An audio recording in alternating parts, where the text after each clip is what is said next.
सबसे पहले बात करेंगे सूर्य। सूर्य इस कुंडली के लग्नेश होते हैं और जन्म कुंडली में बैठे हैं चतुर्थ भाव में। सामान्यतया सिद्धांत कहता है ज्योतिष का कि लग्न के अधिपति का केंद्र में बैठ जाना अच्छा होता है। इससे भी अच्छी और ऊंची बात इस बात को लेकर के होती है शास्त्र में कि लग्नेश का चतुर्थ भाव में बैठना अपने आप में राजयोग हो जाता है। जो जातक के नौकरी के लिए, पद वृद्धि के लिए, प्रमोशन के लिए, आप इसको उसके जितने भी क्षेत्र होते हैं, मतलब प्रोफेशनली उसको बहुत ऊंचाई दे जाते हैं। तो ये इस मामले में सूर्य अच्छे हो जाएंगे। लग्नेश हैं, उनको यहां भी बैठना चाहिए था। यहां बैठे हैं तो कभी कभी इरिटेटिव साउंड व्यक्ति से करवाएंगे और मन को विकल करेंगे अपनी रोशनी के कारण। और चूंकि वृश्चिक राशि में बैठे हैं, जहां के स्वामी जो मंगल देव हैं वो लग्न में बैठे हैं, तो लग्नेश का चतुर्थ स्थान में चतुर्थेश का लग्न में जाना मन को कभी कभी परेशान करेगा। ये सामान्य बात होगी क्योंकि दो केंद्र में जो ग्रह बैठे हैं वो दोनों ही ऊर्जा से भरे हैं और दरअसल मंगल भी ऊर्जा वाले ग्रह होते हैं और सूर्य भी ऊर्जा के सूचक या परिचायक या प्रबंधकर्ता या फिर वो हैं, पोषक हैं। तो इस हिसाब से मंगल और सूर्य केंद्र में बैठे होने से व्यक्ति में एक अलग तरीके की जल्दबाजीपन की प्रवृत्ति समाएगी। दूसरा, डिप्लोमेसी भी समाएगी, मन विकल रहेगा, करियर को लेकर के बहुत ज़्यादा चिंता है। व्यक्ति बहुत जल्दी आश्वस्त होना चाहता है और वो जितनी जल्दी आश्वस्त होना चाहता है उतना ही उसका मन विचलित हो रहा है, परेशान हो रहा है। इस वजह से यहाँ पे ये बात बनती है। परंतु एक बहुत अच्छी बात है कि केंद्र में दो ग्रह बैठे हैं और दोनों ही इस कुंडली के राजयोग कारक या मजबूत ग्रह होते हैं। तो यहाँ मंगल का भाग्य भाव का स्वामी होकर के लग्न में बैठना, चतुर्थ स्थान को देखना अपने भाव को, तो दरअसल सिंह लग्न की कुंडली के लिए सबसे प्रबल मजबूत अगर कोई ग्रह होता है तो वो मंगल ही होते हैं। गुरु भी उतने नहीं होते क्योंकि उनको अष्टम भाव का भी एक आधिपत्य संभालना पड़ता है।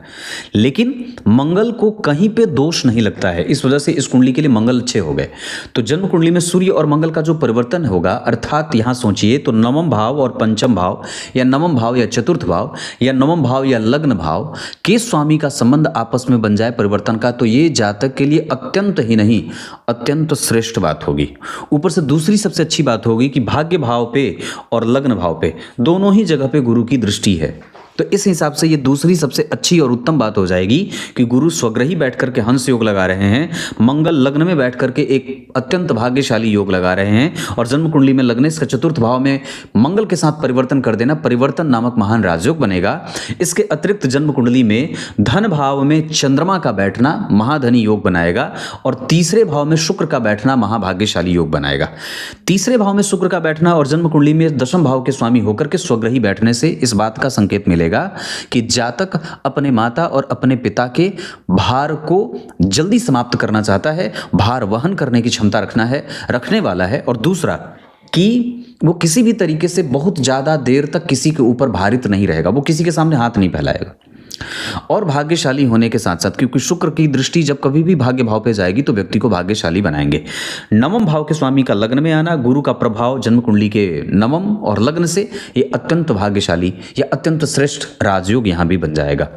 तो कहने का अर्थ यहां पे है, तो सूर्य आपकी कुंडली में बैठे हैं 20 अंश के और ज्येष्ठा नक्षत्र में है, तो ये आपके मानसिक शांति को प्राप्त करने से पहले अनुभव देंगे। हो सकता है कि आपको थोड़ा बहुत अपने आप को सिद्ध करना पड़े, दौड़ना पड़ेगा, चलना पड़ेगा, तब जाकर के आपको मानसिक शांति मिलेगी। ये कई बार यहाँ पे दाम्पत्य में भी थोड़े मोड़े मतभेद देने वाले दिखाई देंगे क्योंकि यहाँ के वो जन्म कुंडली में नवम भाव के स्वामी होकर के शत्रुग्रही हो रहे हैं। तो यहाँ पे कई बार जो वैवाहिक संबंध होगा वो कई बार थोड़ा बहुत इरिटेशन के साथ आगे बढ़ेगा क्योंकि यहाँ पे भी गुरु मंगल का प्रभाव ठीक है, तो टूटने फूटने का योग नहीं लगेगा, लेकिन यहाँ पे सूर्य के कारण कभी कभी मतभेद नजर आएगा। यहाँ शुक्र राहु के साथ है तो पत्नी के लिए व्यय व्यक्ति को करना अच्छा लगेगा और वो करेगा भी।